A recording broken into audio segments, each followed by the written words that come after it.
Olá, amigos da Prof Trader. Esse é um canal criado para professores de matemática. Usamos estatísticas e cálculos avançados para prever o resultado do futebol. Eu sou o professor André, ao meu lado o professor Rafael. Beleza, Rafa? Ô André, beleza? Fala galera!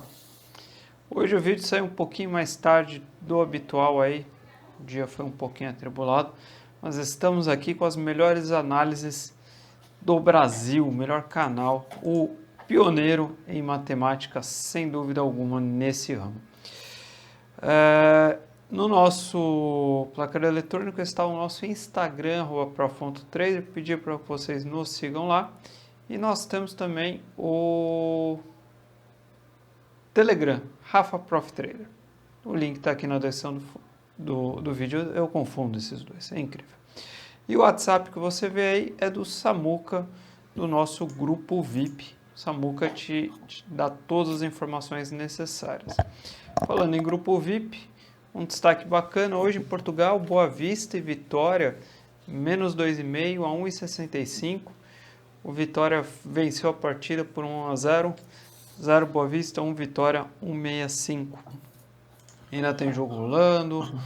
Tá aqui o Atlético Mineiro já fez o gol. Estamos esperando o gol do Bahia, que estava no prognóstico do canal ontem. E vamos aos jogos desta terça-feira, dia 20 de outubro. Primeiro jogo, Rafa, Campeonato Brasileiro Série B, 19 horas e 15 minutos, o 12º CSA contra o 18º Botafogo. 68,7% de chance para o CSA, 20,7% para o empate e 10,6% para o Botafogo. 1-0 com 16,1%, 2-0 com 15,1% e 3-0 com 9,5%. Então nós vamos de vitória da casa, vitória do CSA, 68,7%, que seria um justo de 1,46, Rafa. Justo de 1,46, André. E nas cotações aí de mercado, cotação 2. Muito interessante. Muito interessante. O CSA, ele nos 8 primeiros jogos do campeonato, ele foi muito mal. Fez uma campanha de time rebaixado até. Por quê? Perdeu 6 jogos, empatou 1, ganhou 1, André. Só que depois que findaram esses 8 jogos, vieram 7 partidas onde o CSA simplesmente seria um dos 4 primeiros. E nesses 7 jogos, que o CSA fez 16 pontos, houve uma recuperação, houve a saída do Z4, e hoje, apesar de dar em 12º, o CSA é um time em ascensão no campeonato. E principalmente em casa, o CSA tem provado que é muito forte. Olha a sequência de jogos. 4-0 no Paraná. O Paraná é um time que briga em cima. 3-0 no Figueirense. O Figueirense está embaixo, mas o Figueirense não é de tomar goleada. 3-0. 3-2 no Juventude. Juventude é um time extremamente chato. Juventude ganhou da Ponte Preta em Campinas de 3-1. A Ponte, que é um dos melhores times do campeonato. Juventude já surpreendeu muita gente nesse campeonato. Venceu o Juventude por 3-2. E essa recuperação do CSA inicia com quem? Contra o Cruzeiro. Levanta defunto. Foi 3-1 para o CSA, mas é o Cruzeiro. O CSA venceu. Então, as últimas 4 partidas em casa são 4 vitórias. André, 13 gols feitos. Olha, 3-0, 4-0, 3-2, 3-1. Impressionante. Média de um pouco mais de 3 gols por jogo. Um campeonato tão equilibrado quanto da Muito Série equilibrado. B. Equilibrado Muito. e under, né?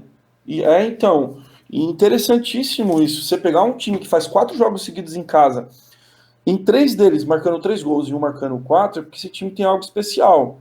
E não foi contra adversários ruins, tipo o Oeste. Foi contra bons adversários. Então o CSA, para mim, chega muito forte para esse jogo. O Botafogo vem de 3 derrotas seguidas. E fora de casa, nos últimos 5 jogos, perdeu 4 partidas. E venceu uma. Só que ele venceu o Oeste por 1-0. E o Oeste, ultimamente, não é referência para esse campeonato. O Oeste não conta. Café com leite. Não está contando, André. O Oeste realmente não faz um campeonato digno. E o E Cruzeiro aí, conta? o Cruzeiro conta. Ainda é o Cruzeiro. Amanhã tem até a estreia do Felipão. Eu acho que esse time do Cruzeiro vai Pelo menos parar de perder, vai dar umas empatadas, vai começar a ganhar, vai reagir sim. Tem muito campeonato ainda. Então, CSA, vitória. Beleza.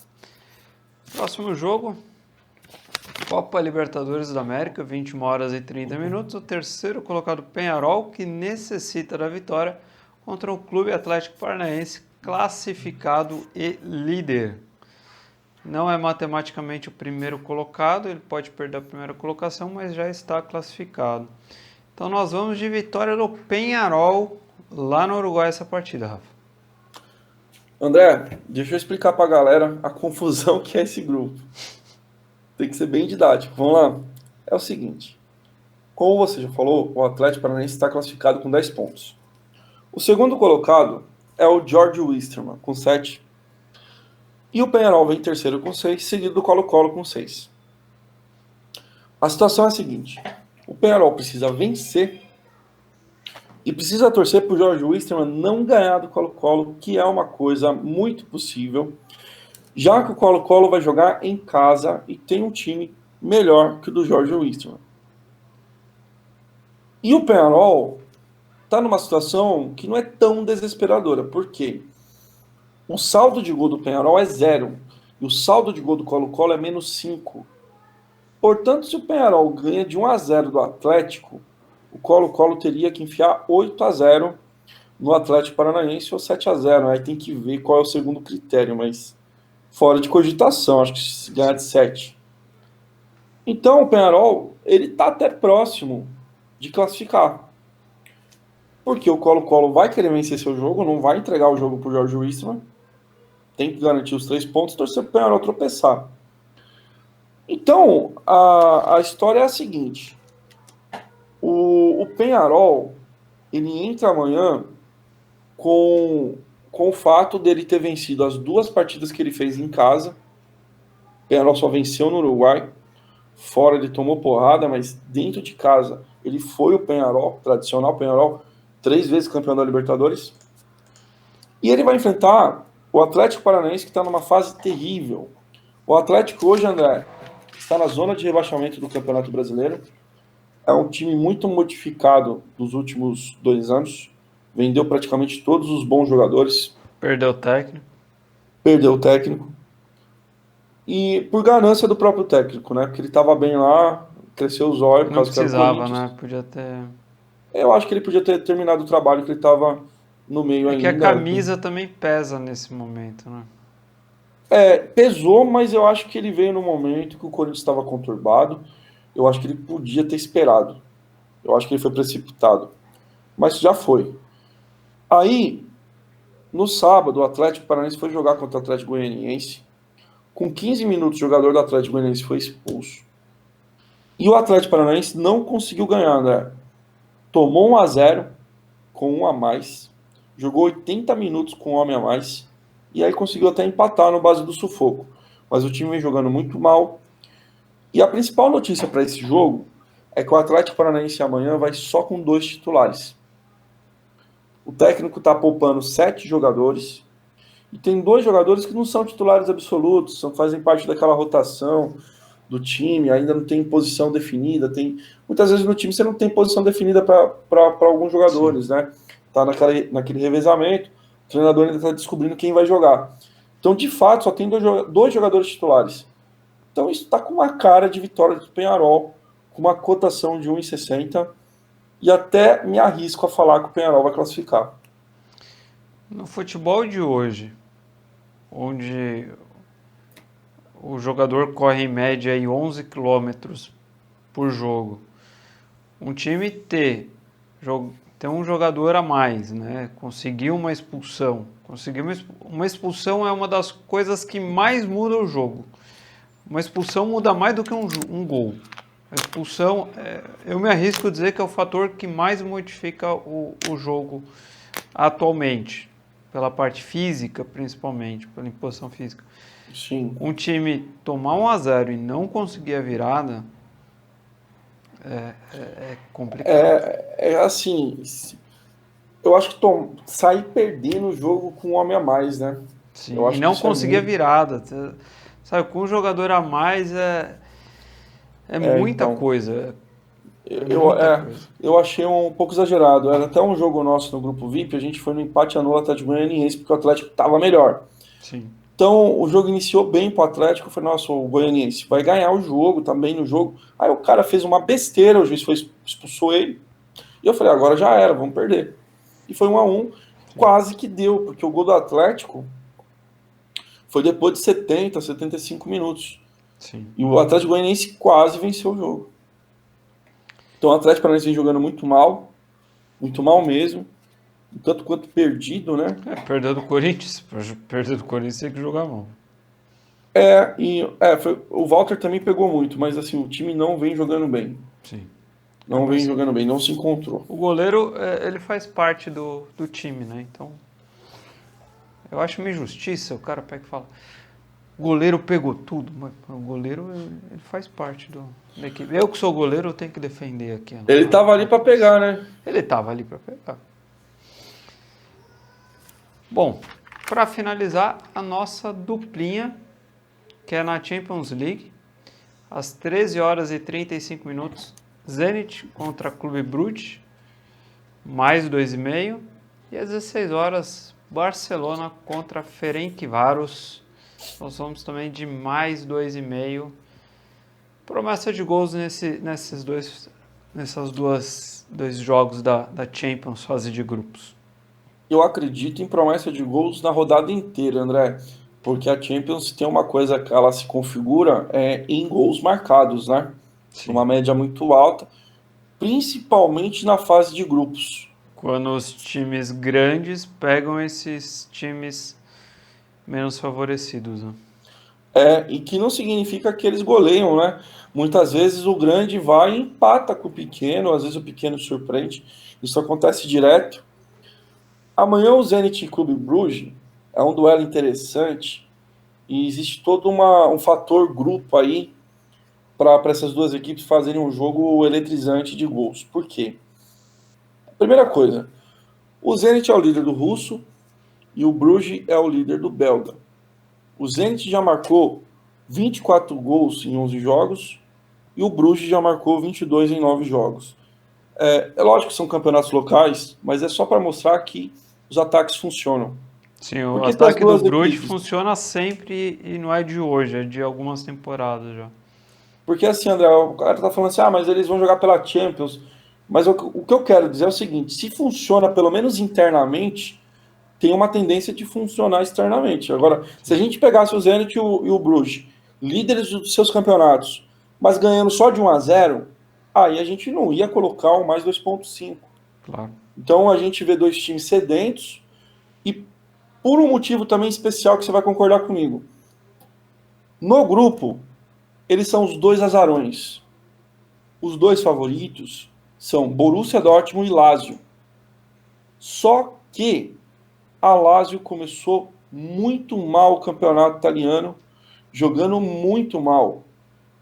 E aí, certamente o treinador de um e de outro fala assim, olha, esse primeiro jogo aqui, se a gente ganhar, a Lazio não tá bem. Então a gente já vai ficar na frente pelo menos da Lazio. Contando que o Borussia vence o jogo contra a Lazio, mano. Que é futebol também, a gente não sabe o que vai acontecer. Mas o fato é, a Lazio não está bem. A Lazio tomou várias cacetadas aí no começo do italiano, perdendo até para times pequenos. Então a tendência é que essas duas equipes entrem em campo amanhã para um matar o outro. São 3 pontos, já é uma partida decisiva. Então eu acho que vai ser um jogo movimentado por características das duas equipes, mas também por característica do grupo e a situação da Lazio. Na outra partida, às 16 horas, o Barça, poderoso Barcelona, enfrenta o Ferencváros.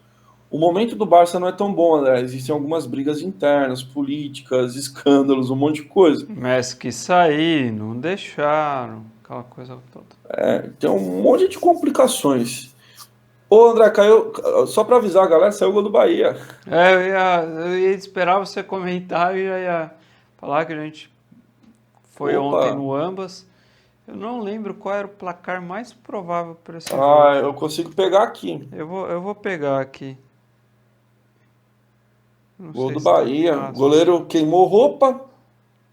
O placar mais bom. provável era justamente 1-1, depois 1-2, depois 2-1. A nossa indicação era o ambas sim, para quem não assistiu ontem o Arquibancada. O Arquibancada é o nosso programa ao vivo, né, que a gente faz todo domingo, 21 horas. Você que está conhecendo o nosso canal, convidamos a fazer parte da nossa live. Foi um programa bem bacana e a gente colocou ambas sim, 1-1. Maravilha. Para terminar, então, do Barcelona, o que acontece? É um time que, historicamente, na fase de grupos, ele goleia. E ele vai enfrentar uma equipe que talvez das 32 que vão jogar, talvez seja a mais fraca, que é o Ferencváros da Hungria. Mas o que me chama a atenção no Barça, isso já é histórico, que esses jogos em casa do Barça, o Barça faz muitos gols, mas sempre toma um, viu, André?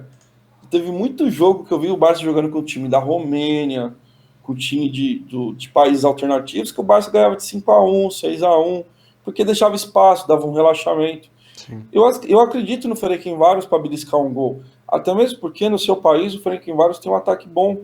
O time tem uma média boa de gols. O Ferencváros ele fez 12 gols em 5 jogos. Então são coisas que contribuem aí para a gente ir no mercado de gols. E outra, é o jogo que o mundo está assistindo. Então, os caras, os jogadores de lá, têm uma motivação extra por jogar contra o E o Barça está Barcelona em no crise. Camp Nou, né? A chance de aparecer aí para um grande clube.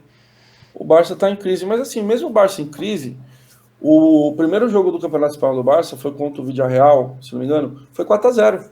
Sim. E eu achava aquele dia que o Villarreal ia complicar a vida do Barcelona. O Barça ganhou de 4-0, num péssimo momento, e o Villarreal num bom momento. Sim. Então, tudo pode acontecer amanhã. Eu acho que é um jogo de gol, sim, e pode bater com cotação 2.2 essa dupla. É em crise, mas ainda é o Barcelona. É o Barcelona. Bom, então essas são as análises para esta terça-feira de Champions, Série B, Libertadores. Amanhã é aquele dia de se encher os olhos. Se você gostou do vídeo, clique no curtir, compartilhe, deixe um comentário. Se inscreva no nosso canal, é só clicar no Prof Trader aqui no canto esquerdo e no sininho para receber nossas notificações. Muito obrigado, até a próxima. Valeu, galera. Um abraço.